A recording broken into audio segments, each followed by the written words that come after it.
6일 성경 사도행전 6장 1절에서 7절까지. 다음은 사도행전 6장 8절에서 15절까지 같이 공부해 나가요. 나는 천지를 지으신 전능하신 하나님 아버지를 믿습니다. 그의 외아들 우리 주 예수 그리스도를 믿습니다. 그는 성령으로 잉태되사 동정녀 마리아에게서 나시고 본디오 빌라도에게 고난받으사 십자가에 못 박혀 죽으시고 장사된 지 사흘 만에 죽은 자 가운데서 다시 살아나셔서 하늘에 오르사 전능하신 하나님의 우편에 앉아 계시다가 거기에서부터 산자와 죽은 자를 심판하러 내려오실 것입니다. 나는 성령을 믿으며 거룩한 공교회와 성도가 서로 사귀는 것과 죄를 사하여 주시는 것과 몸이 다시 사는 것과 영원히 사는 것을 믿습니다. 아멘. 10계명. 나는 너희의 하나님 여호와이다. 1. 너는 나 외에 다른 신을 모시지 말아라. 2. 너는 신상을 새기지 말아라. 위로 하늘에 있는 것이나 아래로 땅에 있는 것이나 땅 아래 물속에 있는 것이나 어떤 것이든 그 모양을 본떠서 우상을 만들지 말아라. 그 앞에 절하지도 말며 섬기지도 말아라. 내 하나님 나 여호와는 질투하는 하나님이다. 나를 미워하는 자에게는 그 죄를 갚되 3, 4대 후까지 갚으리라. 하지만 나를 사랑하고 내가 내린 명령을 지키는 이들에게는 수천대에 이르기까지 그 후손에게 자비를 베풀리라. 3. 너는 내 하나님의 이름인 여호와를 함부로 부르지 말아라. 나 여호와는 내 이름을 함부로 부르는 자들을 그냥 놔두지 않을 것이다. 4. 안식일을 기억하여 거룩하게 지켜라. 엿새 동안은 힘써 일하고 일회째 되는 날은 내 하나님 나 여호와의 안식일이므로 너나 내 아들이나 내 남종이나 여종이나 내 집의 가축이나 내 집에 몸붙여 사는 나그네라 할지라도 절대로 일을 해서는 안 된다. 엿새 동안 나 여호와가 하늘과 땅과 바다와 그 안에 있는 모든 것을 지어내고 일회째 되는 날에는 쉬었기 때문이다. 그래서 나 여호와가 안식일을 즐거운 날로 삼고 거룩하게 하였다. 5. 내 부모를 공경하여라. 그래야 내 하나님 나 여호와가 내게 준 땅에서 오래오래 살리라. 6. 사람을 죽이지 말아라. 7. 간음하지 말아라. 8. 도둑질하지 말아라. 9. 이웃 사람들에게 불리하도록 거짓 증언을 하지 말아라. 10. 내 이웃의 재산을 탐내지 말아라. 내 이웃의 아내와 그의 남종이나 여종이나 소나 낙이나 할 것 없이 내 이웃의 재산은 어떤 것도 탐내지 말아라. 사도행전 6장 1절에서 7절까지 하나님 말씀.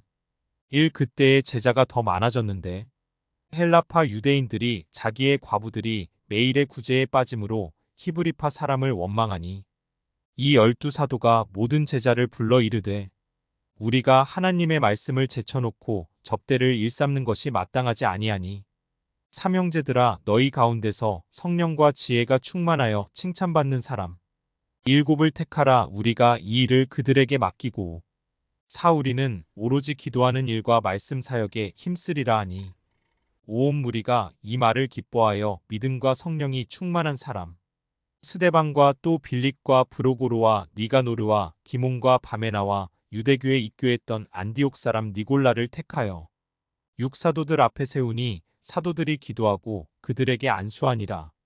7. 하나님의 말씀이 점점 왕성하여 예루살렘에 있는 제자의 수가 더 심히 많아지고 허다한 제사자의 무리도 이 도에 복종하니라.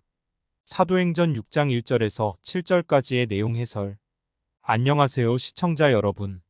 오늘은 사도행전 6장 1절부터 7절까지의 중요한 메시지를 간략하게 살펴보겠습니다. 본문은 초기 기독교 공동체에서 발생한 일련의 사건들을 다루고 있습니다. 그 당시 헬라어를 사용하는 유대인 기독교인들 사이에서 아람어를 사용하는 유대인 기독교인들이 과부들의 일상적인 구제 활동에서 소홀히 다뤄지고 있다는 불만이 제기됩니다. 이 문제를 해결하기 위해 신자들은 모임을 갖고 7명의 남자를 선택하여 이 문제에 전념하도록 합니다. 이들은 사도들에게 손수 나아가 기도와 봉사의 직무에 전념할 수 있도록 돕는 역할을 맡게 되었습니다. 이렇게 선정된 7명은 스데반, 빌립, 프로코로, 니카노르, 디몬, 바르메나, 니콜라오로 이들은 사도들의 기도와 안수를 받아 공식적인 봉사자가 되었습니다. 이러한 구조 조정은 큰 성공을 거두었으며 성경은 이후 많은 사람들이 믿음을 가지고 기독교 공동체에 합류했다고 기록하고 있습니다. 아울러 제사장 중에 많은 이들도 순종을 받아들이며 교회가 커지는 모습을 보여줍니다. 이 짧은 구절 속에서 우리는 공동체 내에서 발생하는 문제들에 대해 개방적으로 소통하고 효과적인 해결책을 모색하는 초기 기독교인들의 지혜를 엿볼 수 있습니다.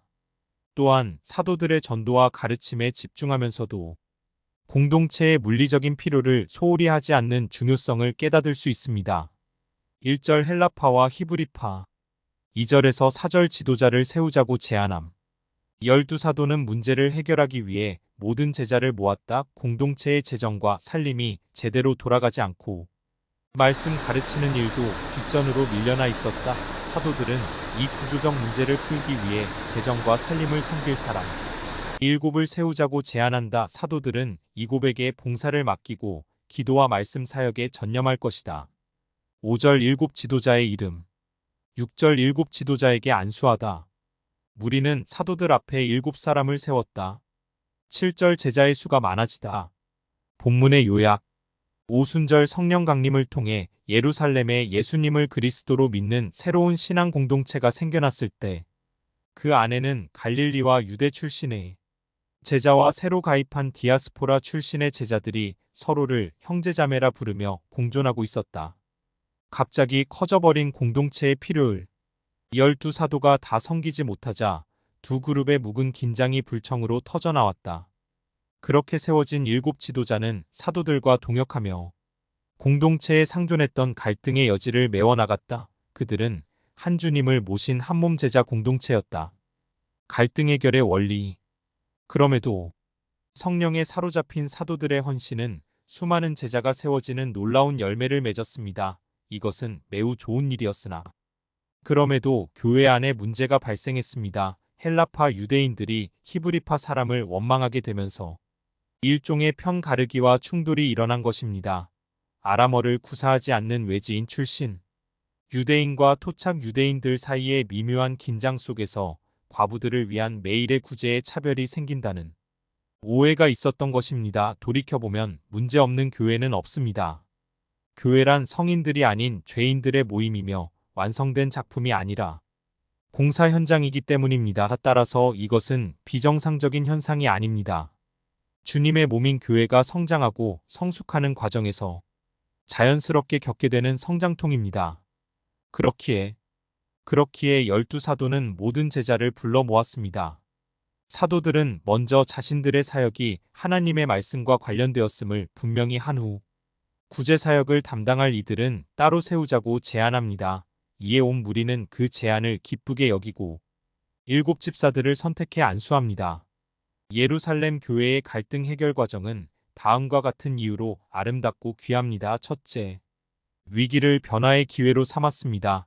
사도들은 목회를 돌아보고 조직을 개편함으로 교회가 갈라질 뻔한 위기를 더 많은 일꾼을 세우고 이를 분담하는 계기로 삼았습니다. 둘째, 불신을 신뢰로 바꾸는 기회로 삼았습니다.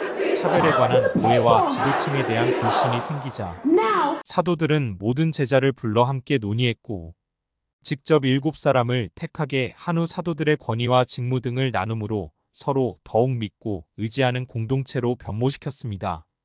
교회는 7사람을 세울 때 헬라파 6명과 이방인 개종자 1사람을 세우므로 자칫 헬라파와 히브리파 간의 다툼으로 번질 수 있었던 사건을 아름답게 마무리했습니다. 이처럼 교회는 너무나 다른 사람들이 함께 하나가 되어 각 지체의 분량대로 사랑 안에서 자라가는 가족입니다.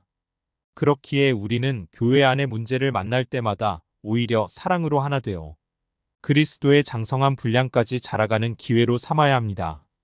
그리하여 본문의 마지막은 그리하여 하나님의 말씀이 점점 왕성하고 제자의 수가 더 많아지며 압제하던 제사장 무리마저 그리스도의 도에 복종했음을 보여줍니다. 집사를 새롭게 임명하다. 지혜. 사도들은 교회의 구제 문제를 해결하기 위해 새 일꾼들을 임명하자고 교회에 제안했습니다. 이에 무리는 회의를 통해 7사람을 담당자로 세우고 구제의 일을 맡겼습니다. 교회가 7사람을 특별히 선택한 이유는 무엇일까요? 이 7사람에게는 교회의 재정과 행정을 감당할 지혜가 있었습니다. 또한 그들은 사람들 사이에 생긴 불화를 성숙하게 처리하고 문제를 균형 있게 판단할 능력도 갖추고 있었습니다. 초대교회가 일꾼들을 임명한 이유는 교회의 실질적 필요를 채우기 위해서였기에 그들에게는 사역을 감당하는 데 필요한 지혜가 요구되었습니다. 성령 충만. 7지도자는 행정을 처리하는데 필요한 지혜를 갖추었을 뿐 아니라 사람들의 원망을 품을 수 있는 성품도 갖추고 있었습니다.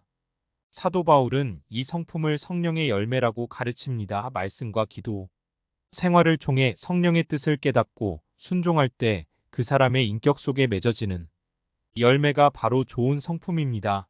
이 일꾼들은 말씀과 기도 생활에 깨어 있었으며 교회와 사도들로부터 성령 충만한 사람들임을 인정받았습니다. 그렇다면 왜 성령 충만이 중요할까요? 교회에서 직분을 감당하다 보면 사람들에게 지치고 사역 때문에 낙심하며 영혼의 고갈과 탕진을 경험할 수 있습니다. 우리 지혜와 힘의 한계에 부딪혀 봉사와 사역이 짐이 되어 모든 것을 포기하고 싶은 유혹도 받습니다. 이런 것을 경험하는 이유는 하나님이 주시는 힘으로 사역을 감당해야 한다는 것을 우리가 자주 잊어버리기 때문입니다. 하나님은 우리가 우리 힘만으로 직분을 감당하실 원치 않으십니다. 성령께서 주시는 힘에 의지하길 원하십니다. 계속 하나님의 일에 쓰임 받으려면 말씀과 기도를 통해 성령 충만한 상태를 유지해야 합니다. 초대교회의 문제 해결 방법. 초대교회의 구제사역에서 행정적 문제가 발생합니다. 헬라파 유대인에 속한 과부들이 구제사역에서 소외당하는 일이 발생한 것입니다. 사람이 많아져서 생긴 단순한 실수였지만 원망이 생기는 문제로 발전했습니다. 사도들은 이 문제가 자신들이 하나님의 말씀을 제쳐놓고 접대에만 신경을 썼기 때문에 일어났다고 판단했습니다. 자신들이 우선순위를 바로 세우지 못했음을 인정한 것입니다. 잘못을 시인하는 것이 문제 해결의 시작입니다. 잘못을 빨리 인정할수록 해결은 가까워집니다. 사도들은 원망이 퍼져나가기 전에 적극적으로 대처합니다. 성령과 지혜가 충만하여 칭찬 듣는 사람 7명을 택하라고 말합니다. 공동체 내에서 발생한 문제는 신속하게 처리해야 합니다. 문제를 회피하고 방관하면 문제는 더 커지고 공동체는 흔들립니다. 사도들이 문제의 원인을 정확히 판단하고 해결책을 신속하게 실행하자 초대교회는 더욱 견고하게 세워질 수 있었습니다. 사도들은 행정적인 일을 7사람에게 맡기고 자신들은 기도하는 일과 말씀 전하는 일에 더욱 힘을 쏟기로 결단합니다. 무리는 이 말에 기뻐했습니다. 우선순위를 바로 세우는 일은 문제 해결의 열쇠입니다. 성도에게는 신앙이 최우선입니다. 성도가 삶의 우선순위만 바로 세워도 교회에서 발생하는 문제의 상당 부분이 해결됩니다.